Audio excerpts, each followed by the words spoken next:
सर्पों के विष का वेग, फैलाव तथा 7 धातुओं में प्राप्त विष के लक्षण और उनकी चिकित्सा। कश्यप जी बोले, गौतम, यदि यह ज्ञात हो जाए कि सर्प ने अपने यमदूती नामक दाढ़ से काटा है तो उसकी चिकित्सा न करें, उस व्यक्ति को मरा हुआ ही समझे। दिन में और रात में दूसरा और 16वां प्रहरार्ध सांपों से संबंधित नागोदय नामक वेला कही जाती है।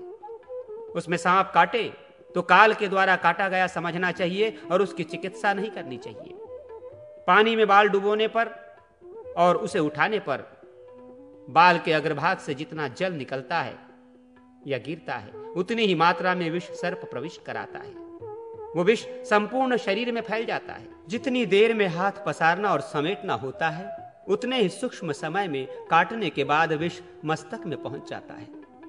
हवा से आग की लपट फैलने के समान रक्त में पहुंचने पर विष की बहुत वृद्धि हो जाती है। जैसे जल में तेल की बूंद फैल जाती है, वैसे ही त्वचा में पहुंचकर विष दूना हो जाता है। रक्त में 4 गुना, पित्त में 8 गुना, कफ में 16 गुना, वात में 30 गुना, मज्जा में 60 गुना और प्राणों में पहुंचकर वही विष अनंत गुना हो जाता है। इस प्रकार सारे शरीर में विष के व्याप्त हो जाने तथा श्रवण शक्ति बंद हो जाने पर वो जीव श्वास नहीं ले पाता और उसका प्राणांत हो जाता है। ये शरीर पृथ्वी आदि पंचभूतों से बना है। मृत्यु के बाद भूत पदार्थ अलग अलग हो जाते हैं और अपने अपने में लीन हो जाते हैं। अतः विष की चिकित्सा बहुत शीघ्र करनी चाहिए। विलंब होने से रोग असाध्य हो जाता है।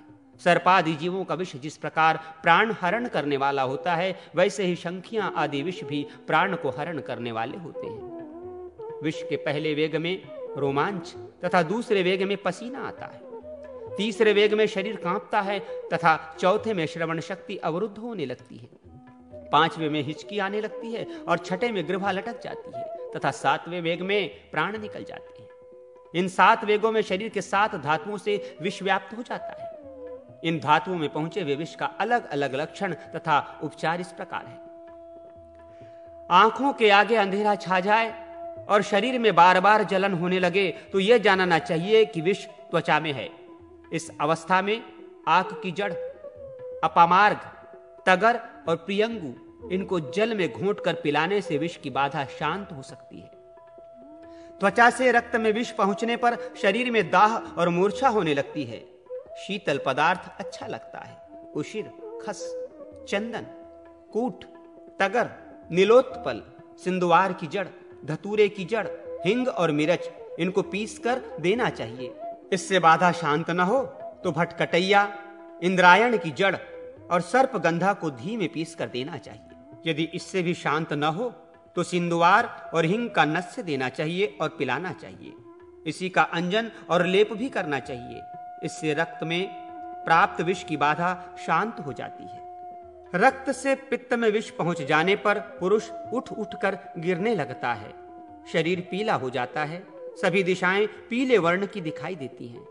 शरीर में दाह और प्रबल मूर्छा होने लगती है। इस अवस्था में पीपल, शहद, महुआ, घी, तुम्बे की जड़, इंद्रायण की जड़, इन सबको गोमूत्र में पीसकर नस्य, लेपन तथा अंजन करने से विष का वेग हट जाता है। पित्त से विष के कफ में प्रवेश करने पर शरीर जकड़ जाता है। श्वास भली भांति नहीं आती। कंठ में घर घर शब्द होने लगता है और मुख से लार गिरने लगती है। ये लक्षण देखकर पीपल, मिरच, सोंठ, श्लेषात्मक, बहुवार वृक्ष, लोध एवं मधुसार को समान भाग करके गोमूत्र में पीसकर लेपन और अंजन लगाना चाहिए और उसे पिलाना भी चाहिए। ऐसा करने से विष का वेग शांत हो जाता है। कफ से वात में विष प्रवेश करने पर पेट फूल जाता है। कोई भी पदार्थ दिखाई नहीं पड़ता। दृष्टि भंग हो जाती है। ऐसा लक्षण होने पर शोणा, सोनागाछ की जड़, प्रियाल, गजपीपल, भारंगी, वचा, पीपल, देवदारू, महुआ, मधुसार, सिंदुवार और हिंग, इन सब को पीसकर गोली बना ले और रोगी को खिलाए और अंजन तथा लेपन करे। ये औषधि सभी विषों का हरण करती है। वात से मज्जा में विष पहुंच जाने पर दृष्टि नष्ट हो जाती है। सभी अंग बेसुध हो, शिथिल हो जाते हैं। ऐसा लक्षण होने पर घी, शहद, शर्करायुक्त खस और चंदन को घोंटकर पिलाना चाहिए और नस्य आदि भी देना चाहिए। ऐसा करने से विष का वेग हट जाता है। मज्जा से मर्म स्थानों में विष पहुंच जाने पर सभी इंद्रियां निश्चेष्ट हो जाती हैं। वो जमीन पर गिर जाता है। काटने से रक्त नहीं निकलता, केश के उखाड़ने पर भी कष्ट नहीं होता। उसे मृत्यु के ही अधीन समझना चाहिए। ऐसे लक्षणों से युक्त रोगी की साधारण वैद्य चिकित्सा नहीं कर सकते। जिनके पास सिद्ध मंत्र और औषधि होगी, वे ही ऐसे रोगियों के रोग को हटाने में समर्थ होते हैं। इसके लिए साक्षात रुद्र ने एक औषधि कही है।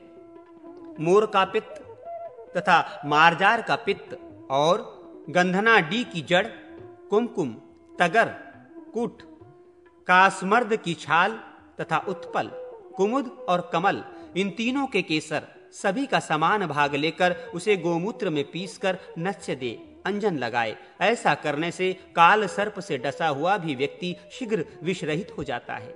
ये मृत संजीवनी औषधि है, अर्थात मरे को भी जिला देती है।